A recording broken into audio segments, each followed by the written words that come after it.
Thank you, Colwyn, and welcome to tonight's edition of Regional News. We now start with news from Puerto Rico.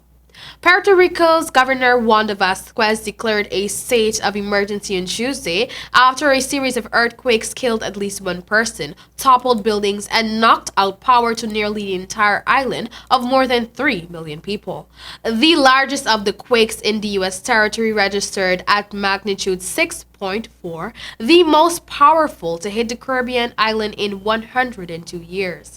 With two large power plants shut down, drinking water was cut off to at least 300,000 customers. The governor said she did not know when power would be restored on the island, which is still recovering from a pair of devastating hurricanes in 2017. At least 346 people were left homeless, officials said, after their homes were flattened, mostly in the south of the island. One of Tuesday's quakes triggered an automatic shutdown of electricity across the island as a safety measure, and a later more powerful quake damaged power plants in the southern part of the island, Vasquez said. The governor said a 73-year-old man died after a wall fell on him, but it was too soon to offer a full assessment of damage or injuries. Tuesday's magnitude 6.4 quake struck at a depth of 6 miles, 10 kilometers at 4:24 a.m. near Ponce on the island's southern coast, the U.S. Geological Survey said. Witnesses on social media described it as super strong and lasting up to 30 seconds. It was followed by a number of hefty aftershocks, including two measuring 5.6. And now we turn to news from Haiti. The number of Haitians who do not have sufficient food to eat is expected to surpass 4 million this year, the UN Humanitarian Affairs Office OCHA says. OCHA reports that deteriorating economic conditions last year, including low growth rate, high inflation, and an increase in the cost of basic food items, have had a negative impact on the humanitarian situation in the Caribbean nation.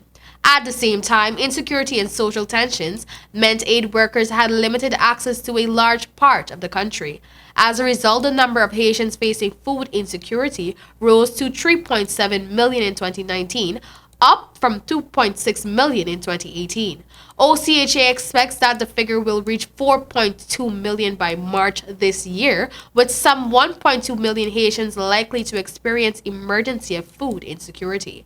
OCHA and its partners supported 455,000 people in Haiti during the first 9 months of 2019. However, lack of funding prevented them from reaching even more. Overall, 4.6 million citizens, or around 40% of the population, mainly women and children, will require urgent assistance. And finally, news from Jamaica. A 72-year-old deacon is singing praises to God after he died last Sunday in church, but was miraculously raised by his pastor, Bishop Robert Coates.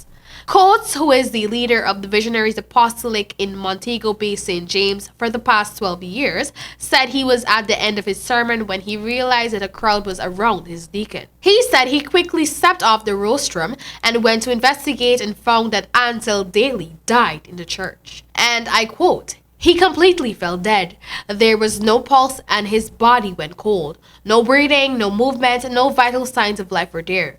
The only thing was to rush him to the hospital or to exercise faith, which is what we did. Through prayer and audacious faith, we saw signs of life come back to our dear brother." End of quote. Daly, who the pastor said was dead for 5 minutes, said that he struggles with high blood pressure and diabetes. However, Dr. Winston Dawes, a medical practitioner, said that Daly may have had a transient ischemic attack, TIA, which is a stroke that lasts only a few minutes. It happens when the blood supply to a part of the brain is briefly blocked. He said persons who are diabetic and hypertensive would experience these symptoms. And that was all for tonight's regional news. Thank you for joining, and back to you, Colwyn.